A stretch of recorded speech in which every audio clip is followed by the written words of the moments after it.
Right, well, Monday afternoon officially. Well, let's wait till then. Fine. Okay.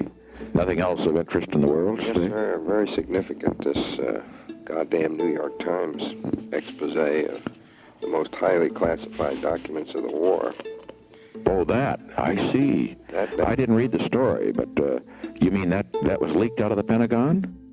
On June 13th, 1971, the New York Times began publishing a trove of secret documents called the Pentagon Papers, exposing how president after president had misled the American people about their country's role in escalating the Vietnam War. What in the world do responsible publishers think about to put out trunkloads of secret documents? It's getting worse every day. It's awful, isn't it? The lawyers who represented the Times had already given dire warning that publication could subject them to prosecution under the Espionage Act, that they could lose their television licenses, that the publisher could go to jail, all said with a very high level of intensity.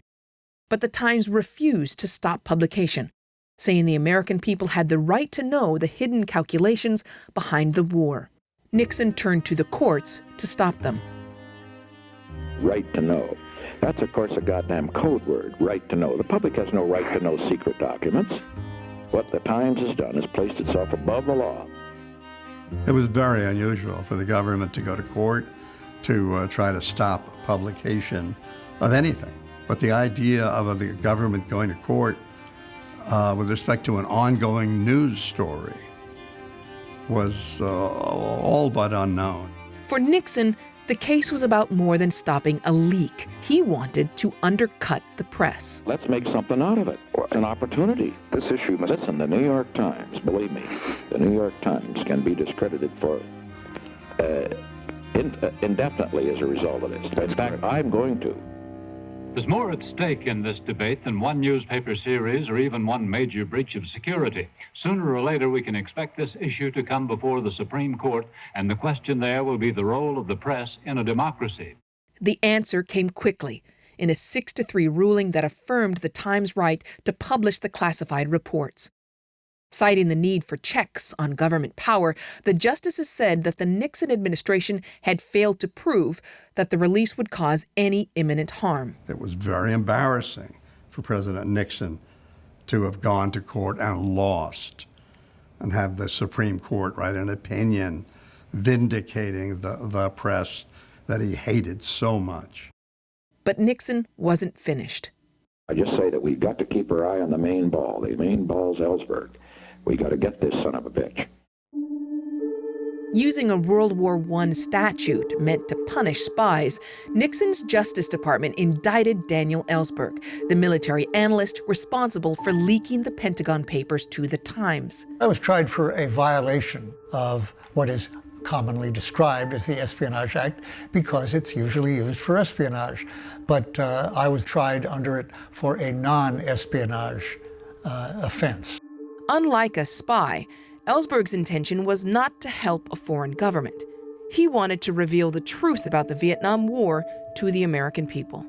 Daniel Ellsberg says he leaked the Pentagon Papers because the government lied and concealed facts about the Vietnam War. We won't stop the killing, but this trial will inform the American public in ways that it's never heard before of how we've been governed in the past quarter century and what censorship and deception do to a democracy. I'm not for espionage. I don't know anyone who is. And I'm not against criminalizing that. The question is, should it be criminal to inform your fellow citizens of things that, on the face, they ought to know? That question was left unanswered as the Watergate scandal enveloped the Nixon administration. The president said that in 1971, he formed an investigative unit inside the White House to fight what he called national security leaks. One of the first things the people in that unit did was to burglarize the offices of Daniel Ellsberg's psychiatrist. With Watergate breaking out and with the revelation of the crimes they'd taken against me, by an almost miraculous set of events, my charges were dismissed. No, not you. Not you. Your organization's terrible. Your organization's terrible. Let's go. Go ahead. Quiet. Quiet. Go ahead. She's asking a question. Don't be rude. Don't be rude. Don't be rude. No, I'm not going to give you a question. I'm not going to give you a question. You are fake news. Almost 5 decades after the Pentagon Papers, the Trump administration is waging its own battle. I think the media is the opposition party. With the press. The press has become so dishonest that if we don't talk about it, we are doing a tremendous disservice to the American people. While his public attacks might be unprecedented, another part of his strategy is not going after those who leak to reporters. We're going to find the leakers. They're going to pay a big price for leaking. But Trump didn't have to look all the way back to Nixon for a roadmap. His predecessor provided it. If we can root out folks who have leaked, they will suffer consequences. Over a span of 4 years, the Obama administration charged 8 people with violating the Espionage Act for sharing government secrets with the press, more than all previous administrations combined. Matthew Miller was a senior official in the Obama Justice Department. If you look the other way, then you only encourage other people to leak national security secrets. You do have to show that there are consequences for leaking information that could harm national security, and the only way to do that is to prosecute some of the individuals responsible for the most egregious leaks. There are secrets that need to remain secret. Miller says that keeping secrets secret became more challenging in the digital age. Massive leaks of classified information by Edward Snowden and WikiLeaks showed how vulnerable secrets had become. We begin tonight with that mountain of secret wartime information exposed in the press today. More documents than the Pentagon Papers during Vietnam. But in trying to control leaks, Obama moved into territory that other presidents had largely avoided. I'm sitting at my desk and I get an email that looks like it's from the Department of Justice. I'm not sure what it is. And I look at Matt and I said, Matt, what is this? Is this spam? And I said, it's not spam.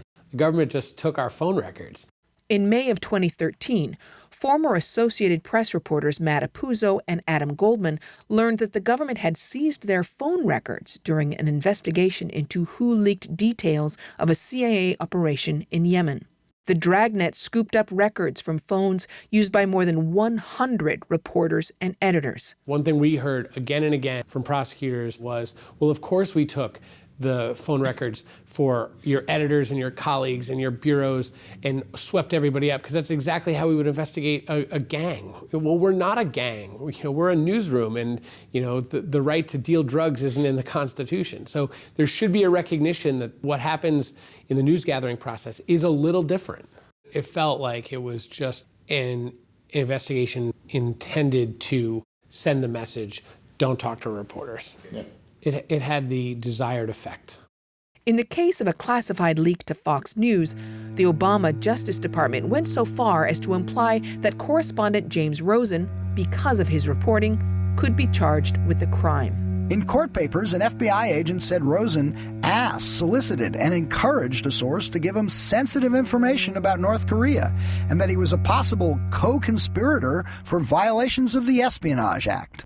Not till that moment had the United States government ever characterized the behavior of a journalist as being that of a co-conspirator to a crime for asking questions about the government policy.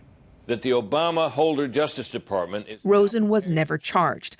And following a media outcry, the Obama administration reined in some of the more aggressive tactics used to obtain journalist records. We must enforce consequences for those who break the law. But a free press is also essential for our democracy. That's who we are.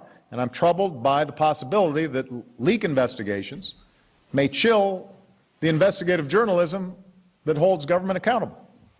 While there's a necessity to protect national security, there is also an enormous need for an informed public. And so while, one can justify certain prosecutions of leakers, the risk of them is that it does provide a roadmap for a hostile administration to really try to bring the press down. Since taking office, the Trump administration has increased the number of leak investigations and aggressively prosecuted leakers.